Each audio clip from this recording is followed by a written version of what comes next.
Boa noite a todos.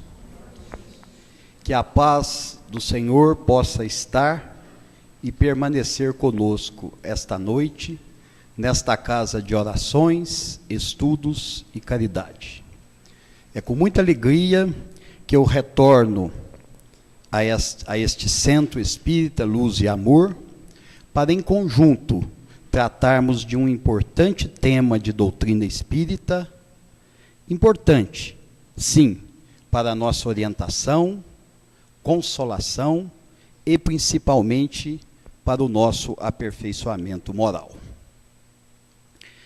O tema que nós vamos tratar hoje está na obra Evangelho segundo o Espiritismo, no capítulo 8º, nas Instruções dos Espíritos, itens 20 e 21, que a Simone leu uma parte, porque o texto é um pouco grande, nós achamos por bem simplificar para não tomarmos o tempo da palestra, né?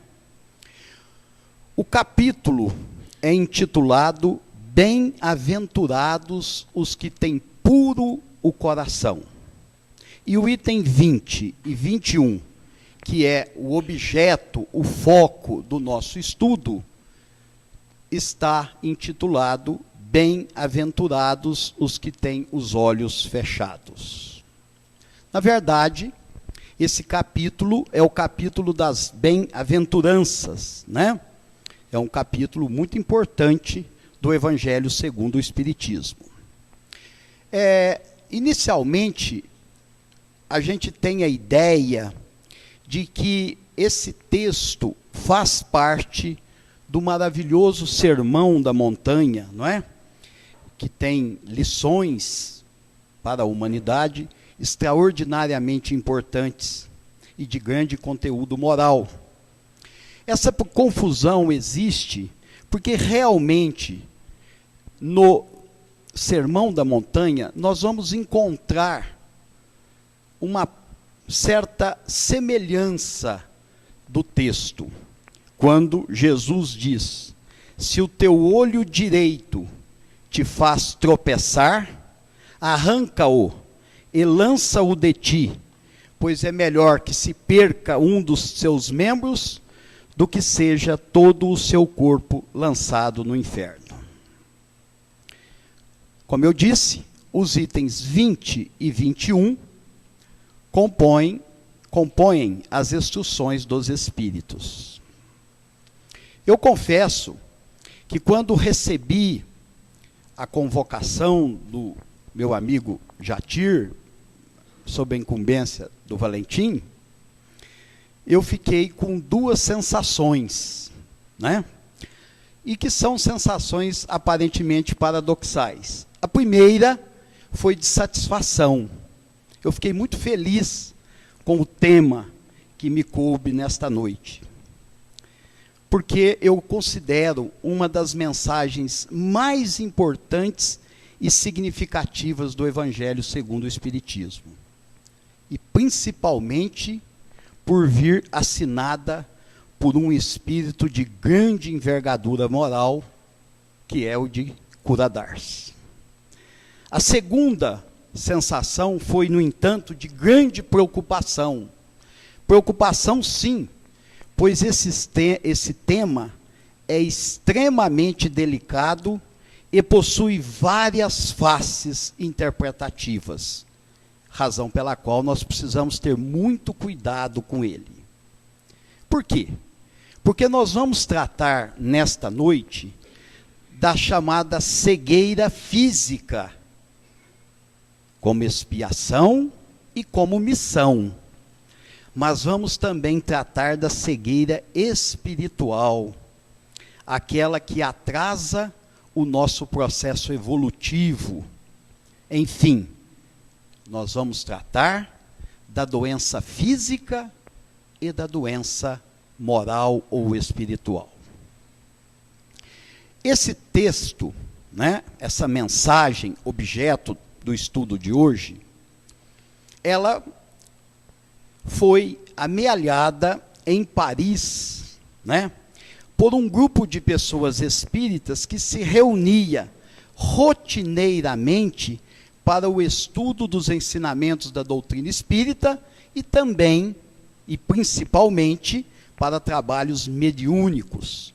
Trabalhos esses que contribuíram fortemente para o desenvolvimento da doutrina física, da doutrina espírita, ou seja, da terceira revelação.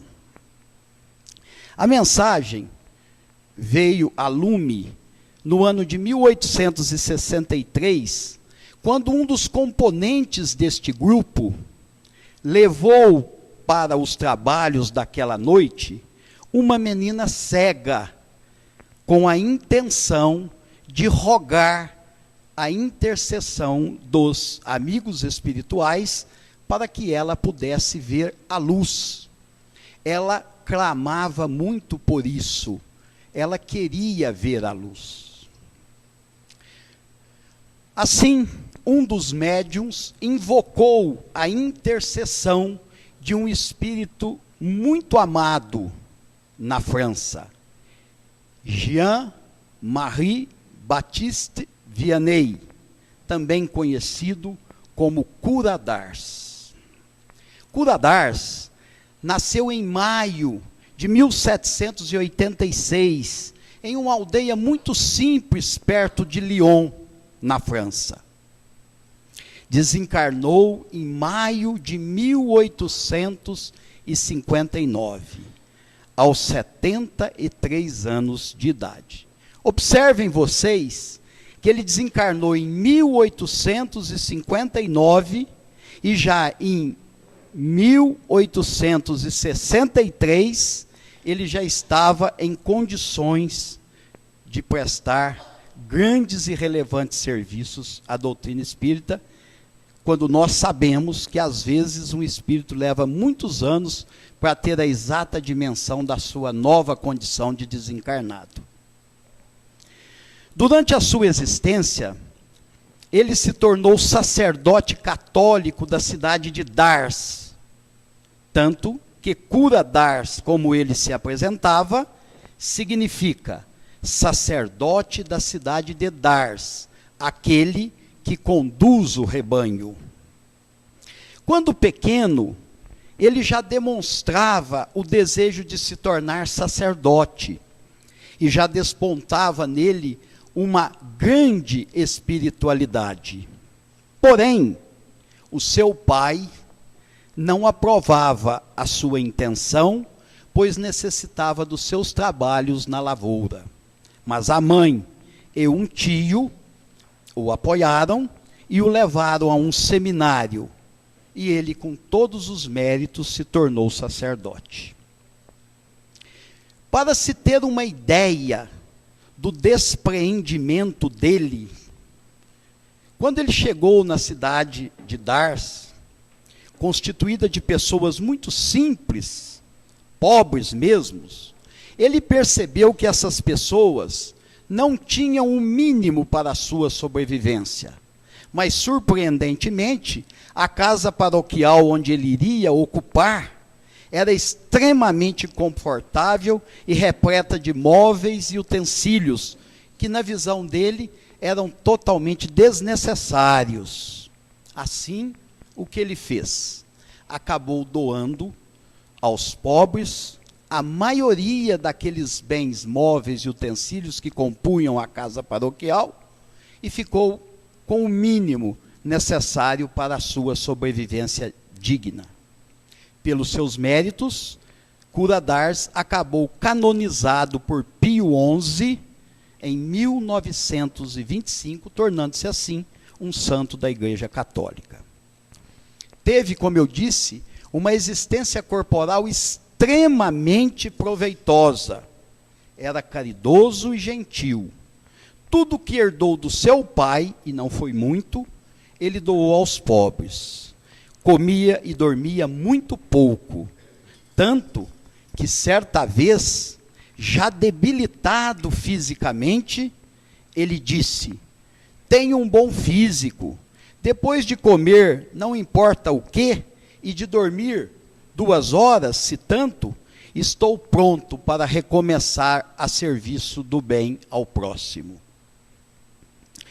Cura d'Ars desencarnou, como eu disse, em 1859, e já assina essa mensagem em 1863, pouco mais de 3 anos depois da sua desencarnação.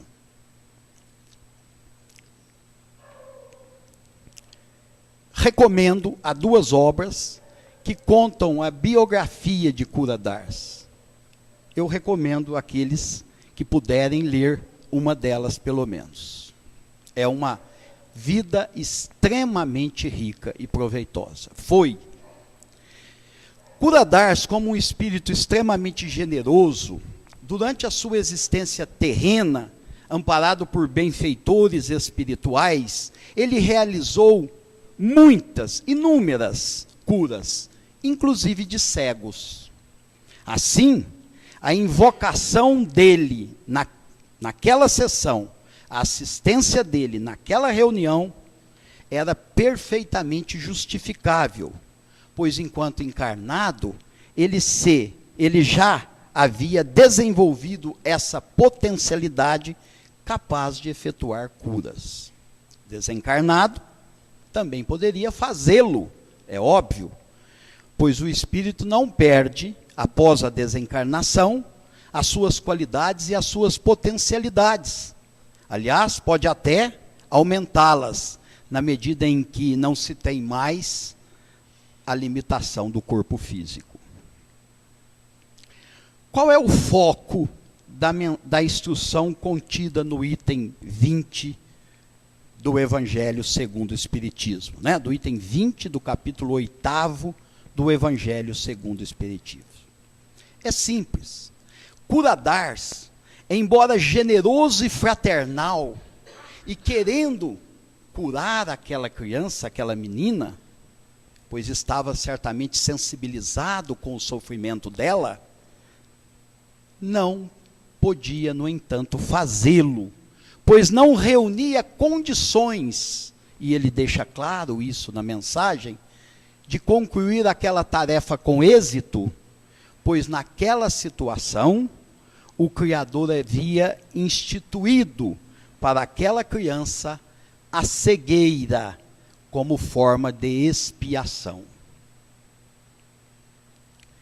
Naquele caso, para o bem dela, era necessário que a criança passasse, vivenciasse aquela dor física. Cura d'Ars, obviamente, ao ver aquela criança naquela situação, ele não viu apenas o presente, mas também identificou o passado, bem como a causa do sofrimento que ela estava vivendo naquela encarnação. Pôde, assim, Cura d'Ars, identificar onde e principalmente quando aquele espírito havia se equivocado. Ele, naquele caso, infelizmente, não podia interferir em respeito e obediência a códigos superiores da vida. Cabe aqui, meus confrades, como complemento do que estamos falando, lembrar a lição sempre serena de Santo Agostinho, estampada no capítulo 5 de O Evangelho segundo o Espiritismo, quando ele fala sobre o mal e o remédio. Ele, Santo Agostinho, o grande teólogo da Igreja Católica, assim se pronunciou: será a terra um lugar de gozo, um paraíso de delícias? Já não ressoa mais aos vossos ouvidos a voz do profeta? Não proclamou ele que haveriam prantos e ranger de dentes para os que nascessem nesse vale de dores? Esperais, pois, todos vós que aí viveis, causticantes lágrimas e amargo sofrer. E por mais agudas e profundas sejam as vossas dores, volvei o olhar para o céu e bendizei do Senhor por ter querido experimentar-vos. Ora, nós como espíritas, temos a convicção plena de que o remédio para a elevação do espírito é exatamente a própria dor que às vezes experimentamos. Algumas pessoas se decepcionam com a doutrina espírita, pois chegam aqui ou levados por uma mão amiga ou trazidos pela dor, em condições de sofrimento semelhantes ao da menina da narrativa do texto em questão. Porém, nem sempre os nossos benfeitores espirituais reunirão condições para interceder em favor da pessoa. Isso porque, repito, existem causas anteriores para o padecimento atual, e esse sofrimento que se enfrenta no presente é o remédio para o nosso próprio crescimento espiritual.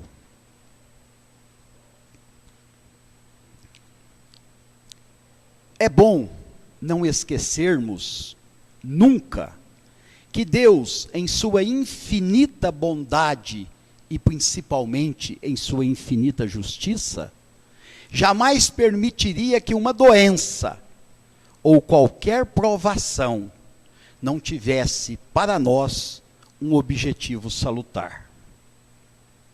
Deus fez sim a felicidade, mas consente a tristeza para o nosso aperfeiçoamento. O entendimento e a resignação são passos decisivos, eu diria fundamentais, para o nosso consolo e para o nosso crescimento espiritual. Já a revolta atrasa o nosso processo de resgate. Chico Xavier, o apóstolo de Pedro Leopoldo, radicado em Uberaba, certa vez disse, já bastante debilitado fisicamente: a doença machuca o meu corpo, mas nunca o meu espírito. Há pessoas que vivem afirmando com revolta, por pequenas coisas, às vezes meros dissabores diários: ó Deus, tudo acontece comigo. Temos que ter a dimensão que somos espiritualmente crianças e não sabemos ainda o que é melhor para nós. É um livro que está sendo escrito. Porém, nada acontece por acaso. O nosso futuro depende das nossas atitudes e das nossas ações no presente. Não podemos nos esquecer disso. Quantas limitações físicas que experimentamos hoje são consequências do mau uso que fizemos do nosso corpo no passado? Quantos de nós, talvez, não tenha usado a chibata para castigar um irmão? No texto que estamos comentando, Curadars diz de forma clara: bem-aventurados os que não podem enxergar. Evidente que, para bem compreendermos essas palavras, temos que diferenciar a cegueira física da cegueira espiritual, a doença física da doença espiritual, e aprendermos a ver além da matéria, além das aparências. Um caso que bem ilustra o que eu estou pretendendo dizer, ou seja, a forma de enxergar as coisas traduz o nosso estado de espírito, o nosso crescimento. A maneira como você percebe o mundo determina a maneira como você é.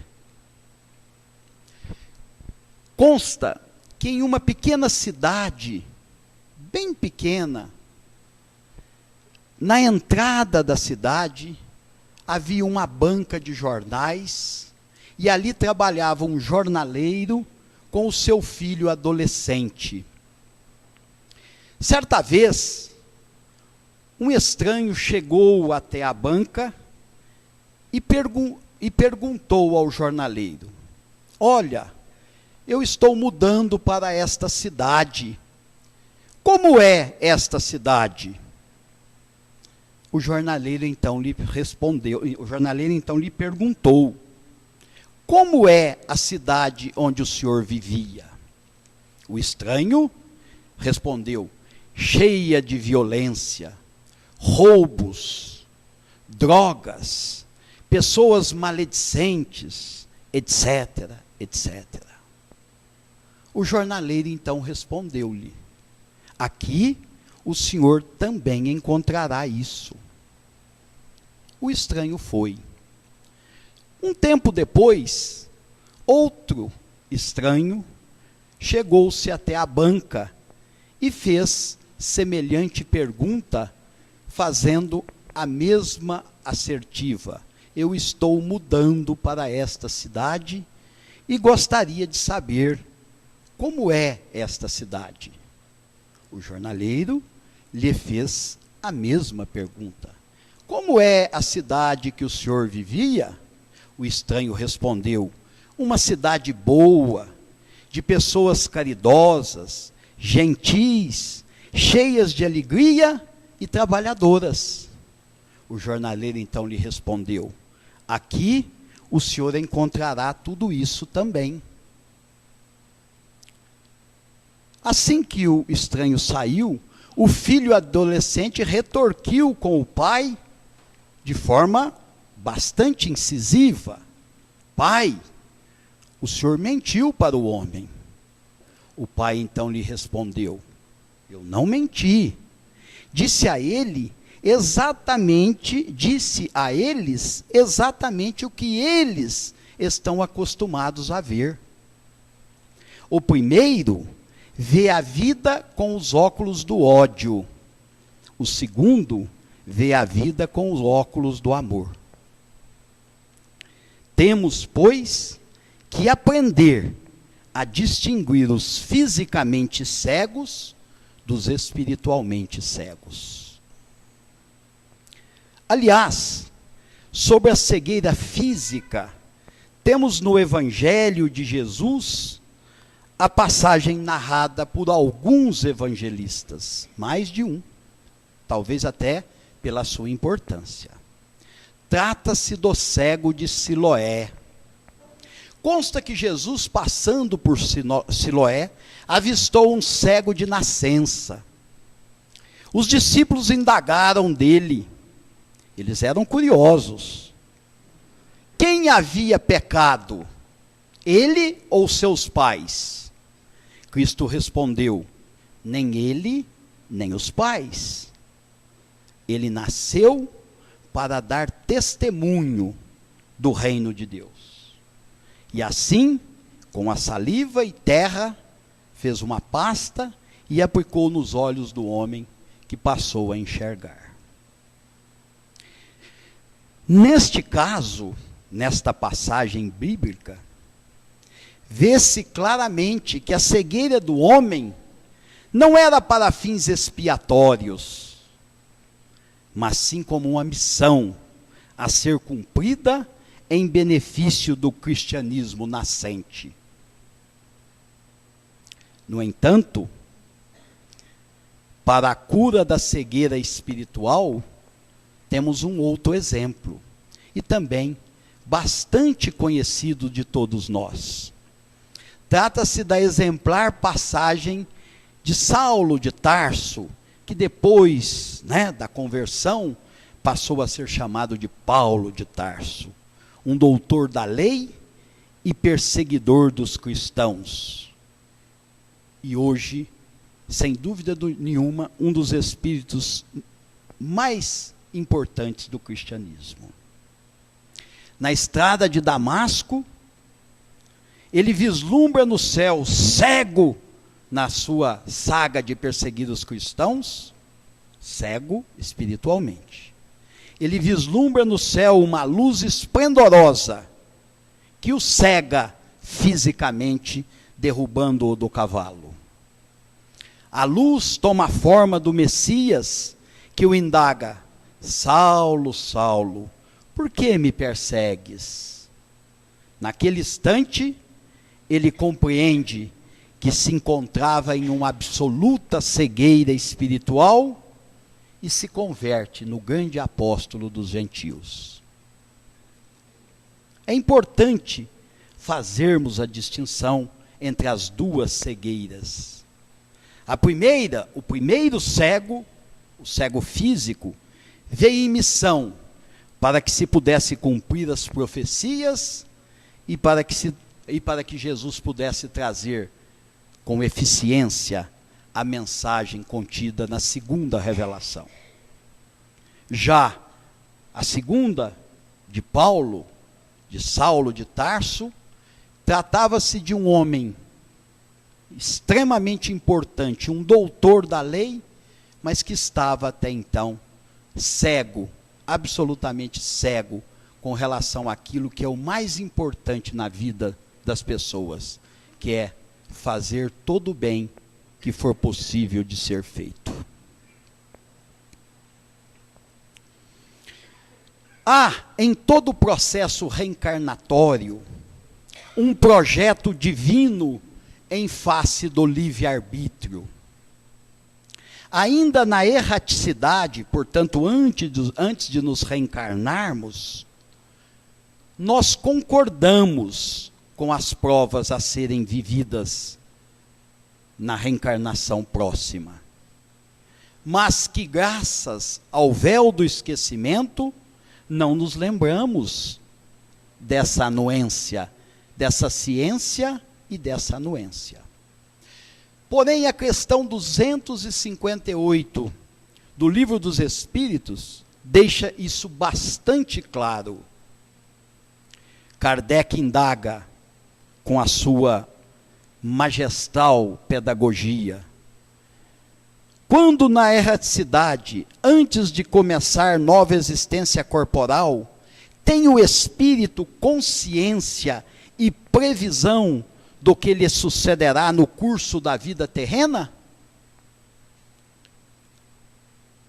Os mensageiros da verdade respondem: ele próprio escolhe o gênero de provas que há de passar, e nisso consiste o seu livre-arbítrio.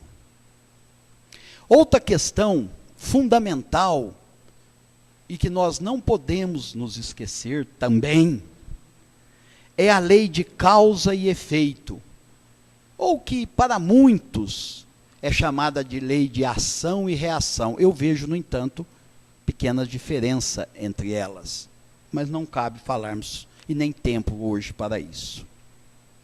É uma lei divina que rege todos os elementos que compõem o universo. Os privados da visão, têm a chance do resgate, e principalmente a possibilidade de viver a vida da alma, se tornam mais sensíveis, tolerantes e pacientes. Nós sabemos que o cego desenvolve outras habilidades, os cegos em geral. Enfim, a semeadura é facultativa, a colheita é obrigatória. É uma lei bastante simples, mas que às vezes a gente se esquece dela. Deus, o nosso Pai, não nos pune, Ele apenas nos educa, possibilitando o nosso resgate.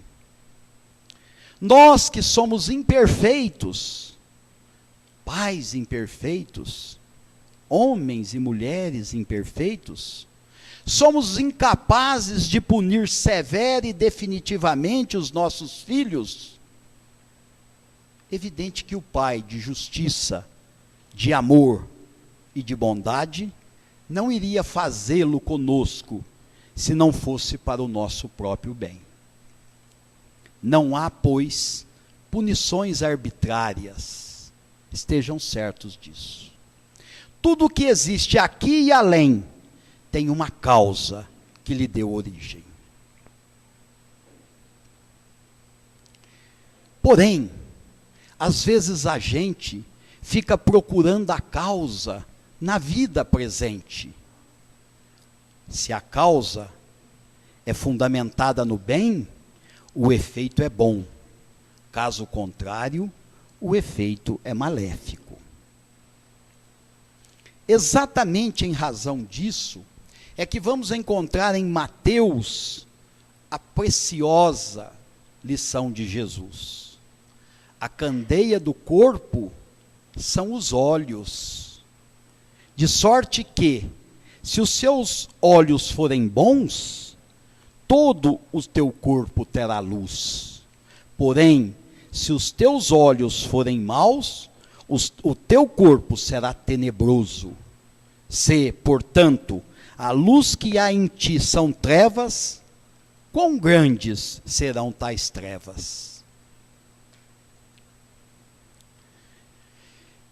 Resumindo o que foi dito até aqui, nós podemos ponderar com absoluta certeza e convicção. Todo efeito é um estímulo para trabalharmos pelo bem e aniquilar o mal.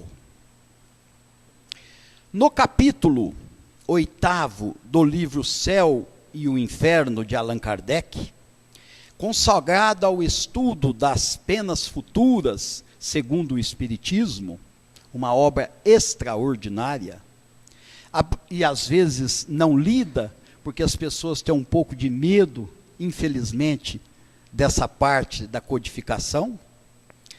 Aprendemos que a justiça de Deus, sendo infinita, todo o mal e todo o bem são rigorosamente levados em conta. Tanto é verdade que no artigo 16 do Código Penal da Vida Futura, Allan Kardec dá o caminho para apagarmos os traços de uma falta e as suas consequências. Essa passagem do Espiritismo é importantíssima. O caminho. O que devemos fazer para tentar resgatar uma falta? São 3 os passos. O primeiro passo é o arrependimento sincero. O segundo, a expiação. E o terceiro e decisivo passo, a reparação do dano.